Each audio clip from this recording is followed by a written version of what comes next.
پیغمبری خوا صلی الله عليه وسلم کاتێک کە دەفەرمێ من كان له وجهان في الدنيا، هەر کەسێ دوو ڕووی هەبێ لە دنیادا خوای گەورە لە ڕۆژی قیامەتە دوو زمانی لە ئاگر بۆ دروستەکە. بۆچی وا دەفەرمێت؟ چونکە مرۆڤی دووڕوو خراپترین مرۆڤ لەسەر زەویە، چونکە زەرەر و زیانیان زۆر گەورەیە.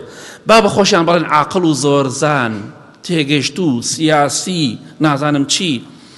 پیغمبری خوا فرمی صلی الله عليه وسلم دبینی تجدو من شر الناس ذا الوجهين الذي يأتي هؤلاء بوجه وهؤلاء بوجه. دبینیت خرابترین مروف، شرترین مروف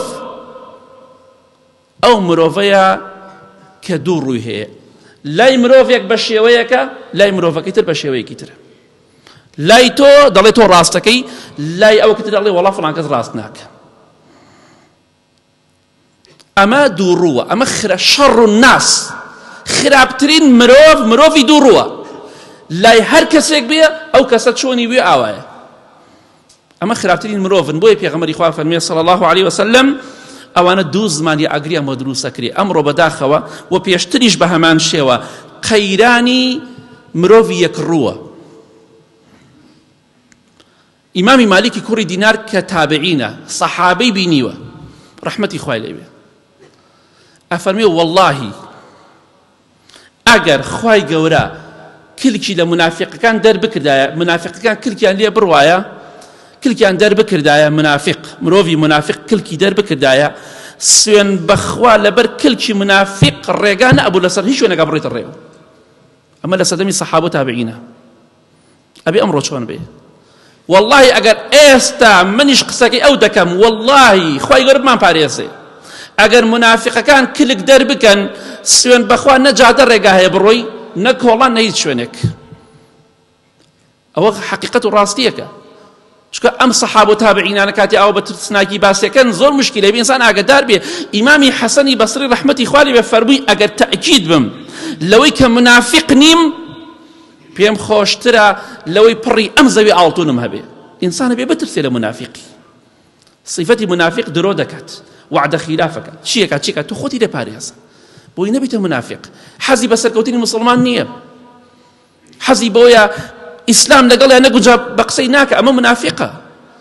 شەرعی خوا لەگەڵیا بوو لەگەڵیایەتی، شەرعی خوا دژی بوو دەڵێ نایکەم بە شەرعی خوا، ئەوە منافقە بەپێی قورئان. بڕۆ سوورەتی نور بخوێنەوە. منافق بزانە چۆنە؟ بە دڵی نەبوو نایکەت، بە دڵی بوو دەڵێ ئەمە شەرعی خوایە، من ملم لەموو باریترە بۆ شەرعی خوا، پرسیارەکە شەرعیش لەگەڵیانە بۆڵێ بن بە شەرعی خوا نایکەم. ئەوە منافق، ئەوە دوو ڕووە بەپێی قورئانی پیرۆز، بە نەسی قورئان.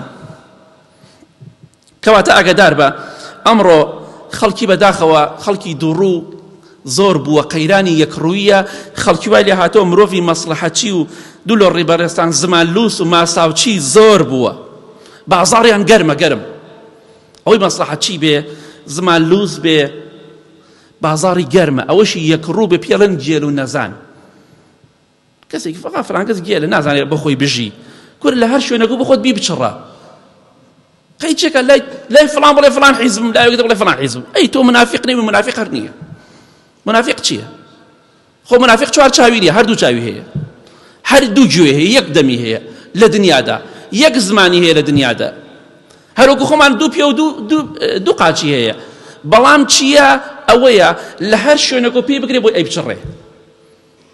کاکە من لەگەڵ تۆم، ئەڕاتە لای وەڵێ من لەگەڵ تۆم، ئەڕاتە لای ئەو کەڵێ لەگەڵ تۆم. ئەوەیە لە قورئانە سوورەتی بەقەرە باس کراوە. لای کافرە کافرن، لای مسلمانە مسلمانن، لای بێدینە بێدینن، لای علمانیە علمانین، لای مسلمانە مسلمانن، لای عشائرە عشائرن، لای مسەقەفە مسەقەفن، لای خراپەکارە خراپەکارن. ئەمە صفەتی ئینسانی منافق. پەنا بەخوای گەورە.